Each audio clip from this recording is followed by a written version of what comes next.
This week's presentation is about my restoration of a French gilt mantle clock. Typical of the period, late 1800s to early 1900s, there was many of these clocks and the quality of them generally deteriorates, but in some cases badly depending on the location of the clock. Here is the clock as delivered, ready for restoration. And you can see many of the faults. What was once a beautiful gilt clock has become very dull and corroded. The gilding has mostly gone. There's broken side pieces. The porcelain at the bottom panel has broken through, and the velvet on the base has perished.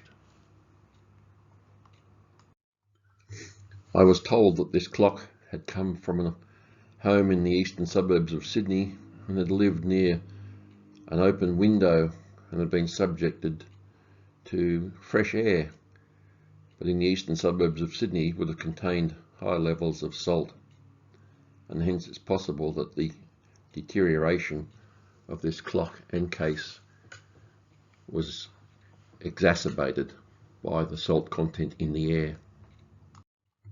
To make things even worse is the fact that the case is made from spelter, a soft metal containing a lot of zinc and hence subject to acid attack and salt attack, as is obviously evident in this case. The salt air has penetrated deep inside the case, and all of the steel components of the time and strike French movement are covered in rust. A total rebuild required. The lower rectangular porcelain panel had at some stage received a knock and had broken clean in two. I cleaned out the crack and then adhered both pieces to a thin piece of brass to act as a support for the back of the panel. Here are the two cherubs from the top of the case, and the oxidation is very evident. It's all been cleaned away to a smooth metal surface, primed with a red oxide primer, ready for further treatment. You can also see that the cherub with the broken wing, I've had to recast a new wing and then fix that onto the cherub, and it is primed, ready to proceed. I find French movements a joy to work on and restore because they are extremely well made. Despite the fact that they are a production movement, the quality of the materials is very high and it's always able to be repaired and restored back to a very high quality finish. This figurine is not from this clock, but this series shows you my process for returning the base metal to a gilded finish. Stage 1 is to clean the bare metal back as best can be. Second is to prime it in a red oxide. Third is to undercoat it with a gold paint.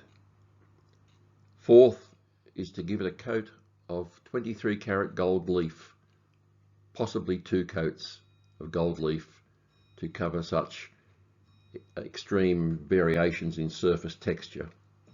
And then finally, to bring back a deep, rich antique gold finish is a coat of clear gold lacquer, and that can be seen in the central larger picture.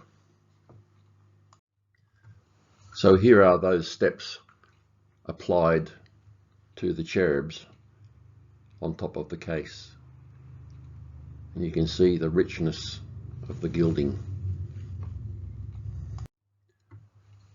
This gilding process is suitable for use on all surfaces, not just metal.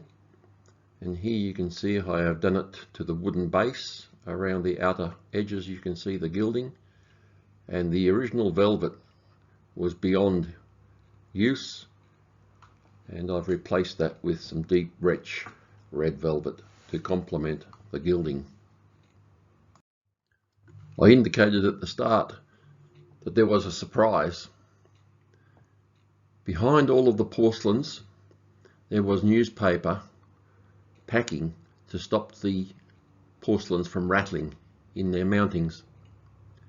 And here you can see one of the side porcelains, and then this little back door is open and you can see the folded paper inside. And then on the right hand side is the folded paper holding behind the panel.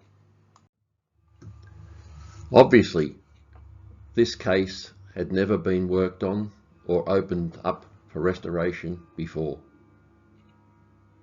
One of the papers behind the porcelain was a folded up invoice for the supply of a porcelain floral dial for this clock, provided by Godin to Mrs. Prévost et Janot on the 4th of April 1867 for 2 francs and 90 centimes. A truly remarkable find, and adding provenance to the clock and proof of its manufacture in the 1860s. Here's a translation of the letterhead showing that Godin was a painter and decorator on porcelains in the Sèvres, Chinese and Japanese styles. Also does reverse painting. Fantastic information to go with this clock. So, having applied the gilding technique to the entire case and base, repaired the porcelains, repaired the movement, and bringing it all back together, here we can see a before and after shot. And I think you'll have to agree it's been returned to its original brilliance in terms of a French gilt mantle clock. I hope you enjoyed this presentation. I also hope you can see that there is nothing that cannot be brought back to a very good, almost original condition. Nothing is unrepairable. Thank you for watching. If you have any questions or comments, you can send them to my email address shown at the bottom of this page. Bye now.